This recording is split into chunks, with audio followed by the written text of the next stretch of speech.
said, I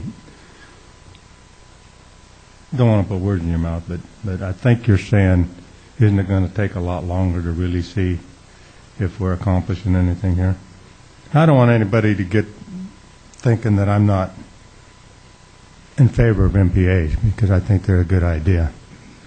But I got to tell you that all this science and biology and stuff that we're seeing up here on the screen, I'm a simpler person than you guys are, obviously.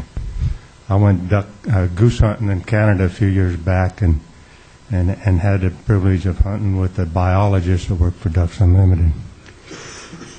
And I asked him a question. I said, do you know why when the geese fly in V formation that one side of the V is longer than the other? And he said, not really. And I said, well, the Fish and Game in California discovered a scientific reason for that.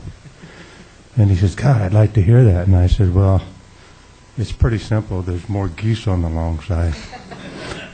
and what I'm getting at is fishermen who fish, especially in the day of the GPS, like, and I'll use sturgeon for an example in the Delta up there.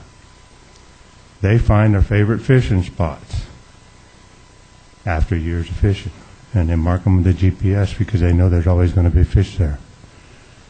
And that's what we did with these MPAs. We took areas that we know that the fishermen fished in because they had the most fish.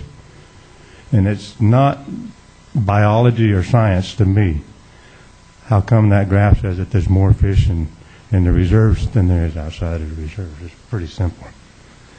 And I think it's just going to take a lot longer. I mean, you guys are doing your job. You're giving us all this information and saying what you need to say. But if I was in your shoes and didn't want to do what I was told to do, I might be saying something different. That's all I'm saying. So thanks for a great report anyway. Thank you. Thank you.